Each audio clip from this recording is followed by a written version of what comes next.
Hello everyone, welcome to Everything Arsenal. Back with some transfer updates. I mean, I can't lie to you. This video is supposed to come out like 2 hours ago, but if you watch tennis, there was an absolutely incredible tennis match going on, and I wasn't going to miss that. But we're not here to talk about tennis. We're here to talk about Arsenal transfers. I do want us to win things like Carlos Alcaraz, but the only way to do that is if we sign players. So today we have a lot of updates. We have updates from Fabrizio, from David Ornstein, from Plettenberg, about obviously Sesko, about a couple of other players, and also the contract situations with all the players that are supposed to sign new contracts. So a lot to get into today. As always, the live streams are back from Monday to Friday as always. So tomorrow we'll get to see what you guys have to say. I've also seen a few updates as I was going to record this. I don't know if you're going to talk about all of them, but let's get to it straight away if we are going to do that. So let's start with David Ornstein. David Ornstein says Arsenal are focusing on a new number 9, whether it's going to be Cesc or Gyökeres.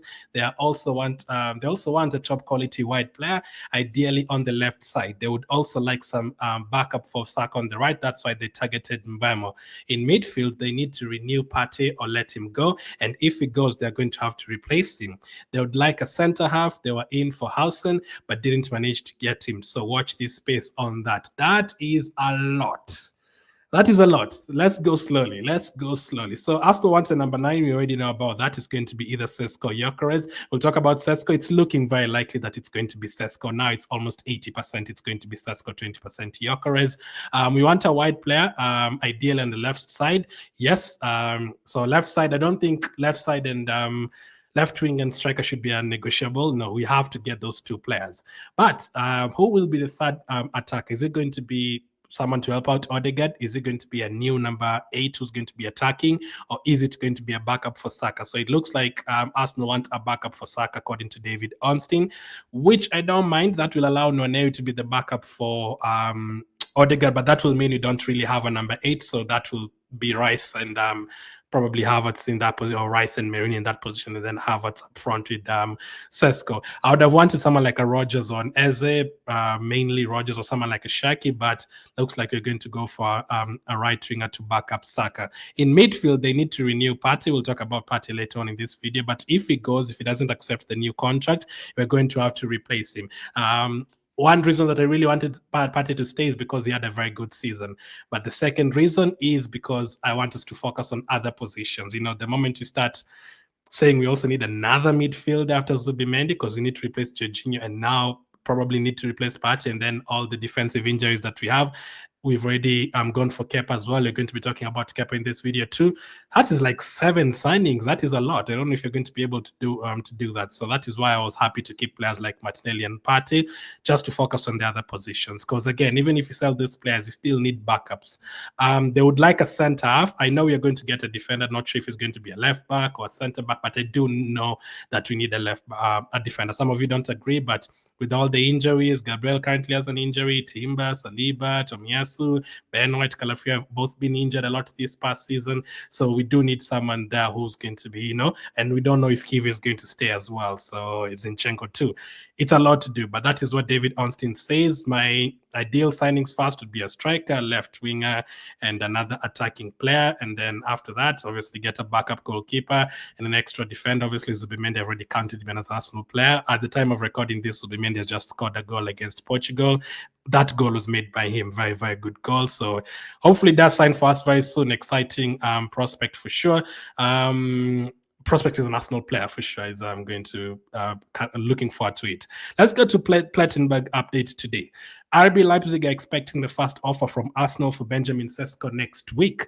The clubs have to find an agreement between 80 million euros and 100 million euros. So that is between 67 million pounds and around 80 million pounds there, or 85 million pounds. I am totally convinced Sesko will play for Arsenal next season. So I think that will definitely, it's looking like it's going to be the case.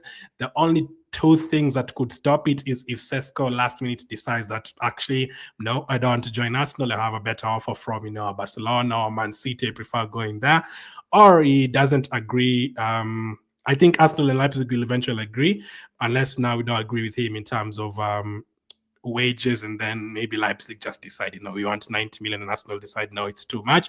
It's looking very likely that Cesco is going to be an Arsenal player next season. So let's wait and see what the first offer will be, where we will start.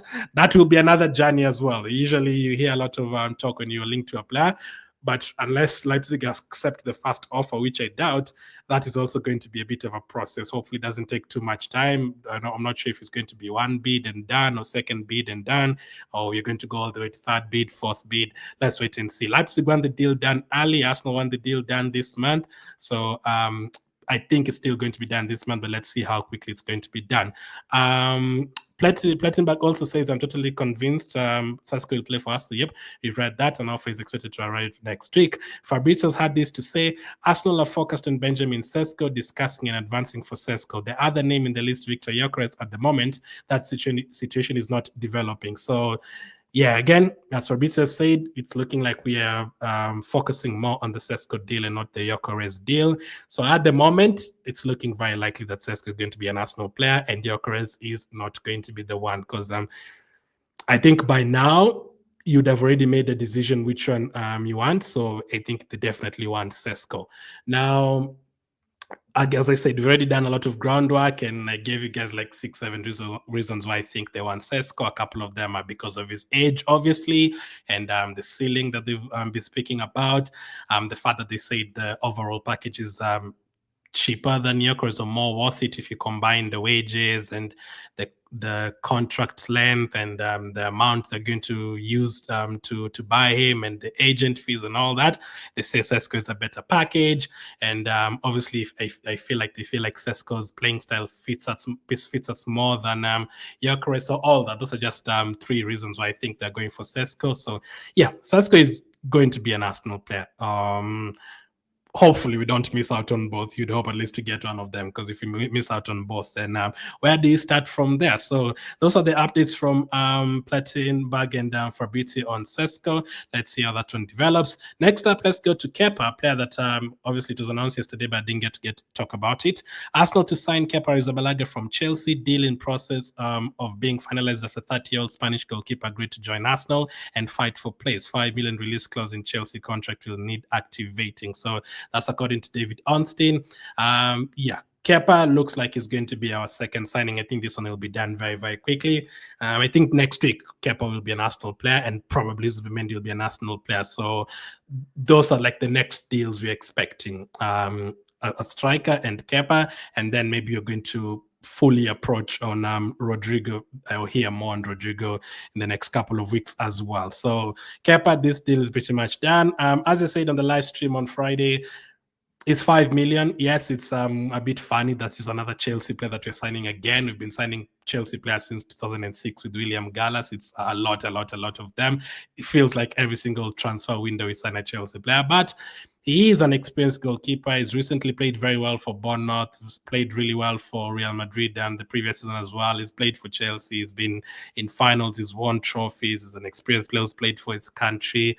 He's Spanish. I don't know if that helps, because our goalkeeper is Spanish and our goalkeeper coach is Spanish as well. So there will be a good relationship there, I'm hoping. So yeah, for 5 million, I'll take him. If he was coming to be a first choice goalkeeper, then no. But second choice goalkeeper for 5 million, I rather that than going to spend 25 million on Juan Garcia and then failing to buy an extra defender, an extra midfielder, an extra winger.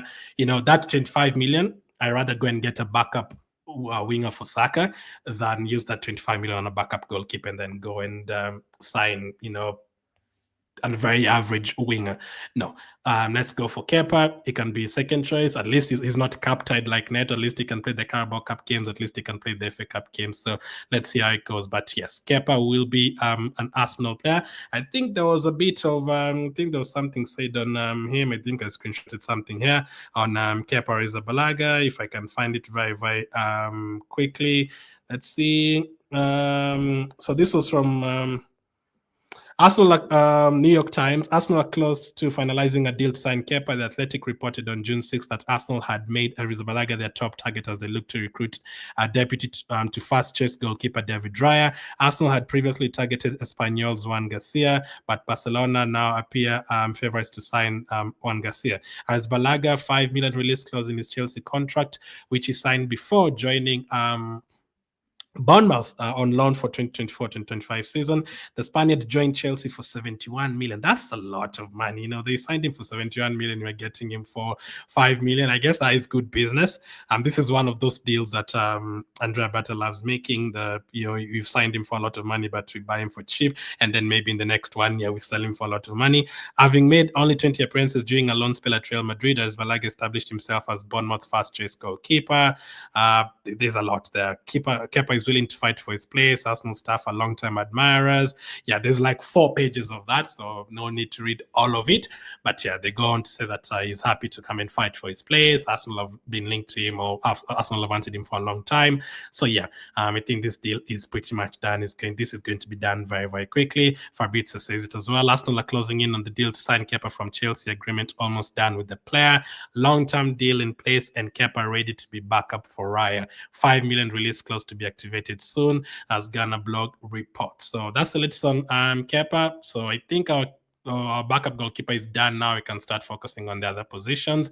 Let's go to what Ghana blog has said about that as well. Arsenal staff are long-term admirers of Kepa. This is not the first time his name has been raised in the recruitment conversations. The player understands the existing hierarchy at Arsenal, with David Raya number 1, but he's willing to fight for his place. Next, let's go to the contract situations now. According to Ryan Taylor Sport, Bukayo, Saka, and William Saliba have both held positive dialogue with Arsenal over fresh terms and want to stay at the club. Arsenal are relaxed about the process, and while there's an understanding negotiations can take time, they maintain confidence agreements will be struck. Nwaneri and Myles Skelly are also in line for new deals, which would also include lucrative pay rises. Their current contracts are due to expire in the summer of 2026, but there's optimism. Agreements for both players are now in sight. So for Nwaneri and Skelly, I'm not worried at all. Both of them will sign a new contract. Right now, they're getting paid I think less than 10,000 per week, because they were youngsters and all that. But I think they definitely deserve new contracts. Those guys, if you go back to Arsenal's YouTube channel when they did the documentaries on Haaland, I think 2022, Nwaneri and Lewis Kelly were in that video, and they looked like kids. Literally 2 years later, they were playing for Arsenal in the main team. That's absolutely crazy. Their rise, they definitely deserve new contracts. Breath of fresh air this past season. If you didn't have not too many things went our way last season. You had a lot of bad luck and a lot of bad things happening last season, a lot of poor football and all that. But Nwaneri and Lewis Kelly coming into the team was very refreshing. Saka, William Saliba, I think Saka will sign a new contract. Saliba, let's see how it goes. I'm not 100% sure, but hopefully, if both of them sign new contracts, and Gabriel has just signed a new contract, and the youngsters, Nwaneri and Lewis Kelly, sign new contracts, and we sort out Partey and Trossard's futures, then nothing to worry about there at all. We can now focus on the signings and focus on playing football next season through preseason and, winning the trophies next season, as Gabriel has said he wants to do. So let's see how those ones go. Ryan Taylor Sport also says Arsenal made Thomas Partey what they considered to be a competitive contract offer around 10 days ago. However, there is currently no agreement between the parties, and the situation remains open. So again, we've heard that Barcelona might want Partey. I did say I'm confident he's going to sign a new contract. I think he eventually will. But it depends. You never know. A last-minute offer can come in and Partey decides, actually, you know what, I want to move to Barcelona or to a different team. But I think you just need to keep him because he played well last season. We saw how much we missed him when he didn't play against PSG. And on top of that, I don't want us to start focusing on, again, signing another midfield after Zubimendi. No, let's just focus on the forward positions. Keep Partey and Zubimendi. I think this is a good enough midfield for next season. Both of them helping each other. A lot of competitions to play. You also have the options of Merino and the options of Declan Rice a few times. We need to rest players. I'm totally happy with that. Next up, let's go to Trossard. Leandro Trossard remains in line to extend his contract at Arsenal. Sources close to the player have confirmed there is still interest from Saudi Arabia, but to date, there have been no concrete offers this summer, and his priority is to continue with Arsenal. So again, for Trossard, I think he will eventually sign a new contract. Again, just like Partey, I think Trossard is not our biggest problem in the team. I'm not sure I want him to start next season. I want us to get a left winger. But in terms of his numbers, he still does deliver goals and assists here and there. And having him as a backup, we've always said many Arsenal fans have always said is great coming off the bench and not really as a starter, so we can still have him there coming off the bench and still helping us in other games. And he played more than 50 games last season, almost, I think he was 1 game away or 2 games away from the record for most games played in a season for Arsenal. So that's a lot. That's a lot. That means he's always fit. That means he plays a lot. That really does mean that he plays a lot and he never gets injured and he's always playing. So that is something great to have in your team. That is something that you need. Someone who can stay fit, someone who's been here for 2.5 years now. You know, he can play a couple of different roles as a striker sometimes, left winger sometimes, right winger sometimes. I think you have to keep Trossard and then have a new left winger there, and then you have them helping each other out. You need players, man. You can't have 17, 18 players. I'm happy to keep Martinelli as well, just for the numbers. Even if the quality is not as high, in terms of quantity, we need it. So that's the latest on Trossard. And then finally, let's go to Tavares. According to reports, Lazio have rejected the 30 million euro bid from Al Hilal for Nuno Tavares. Reportedly, Arsenal have a 35% sell-on clause. So it's looking like they want to sell Tavares right away, Lazio, immediately after buying, because he's linked to Saudi Arabia clubs. And because they had an obligation to buy, they are buying him for like 6 million, and then they want to sell him for like 20, 22 million pounds immediately. But Arsenal have a 35 million, 40 million release. We have a 35 million sell-on clause there. So whichever money they sell him for, they have to give us 35%. I've also seen reports saying 40%. So maybe if we didn't have that sell-on clause, they would have just sold him immediately. But because we have that sell-on clause, they're going to they feel like they need to reject it because it's not as worth it. But yeah, having sell-on clauses like that, very advisable, very, very good business there from Arsenal in case they sell him, because he has been playing well for Lazio, but he didn't really work out for us, and this is not really the time to bring back Tavares. You already put an obligation to buy on the contract because we knew he wasn't going to come back to play for Arsenal. But in case they sell him, you get that clause. You get that sell-on clause and you still enjoy the money and use it elsewhere. So yeah, if they sold him for like 100 million, we'd get like 40 million of that. That is crazy. So yeah, if it's 10 million they're selling him for, you're going to get 3.5 million, 4 million around that, vice versa. So if they're selling him for 20 million, we can do the mathematics on how much we would get. So that's the latest news today. On-Steam updates from Fabrizio, from Plettenberg, from Ryan Taylor Sport. You have updates on Kepa, on the contract situation with Saka, Saliba, Ethan Nwaneri, Lewis Skelly, Partey, Trossard, and Tavares sell-on clause. A lot. So tomorrow we'll have more videos. I think now it's going to heat up. We have seen an update on Sunday, but we'll talk about that one tomorrow. Let's wait and see what the first offer will be for Cesco, Rodrygo, the latest on that as well. Kepa, how quickly are we going to finalize that deal? Mendy, when is he going to come and do the medical as well? Let's see how it goes, man. Thank you for watching. Let me know all that, and catch up with you guys on the next one.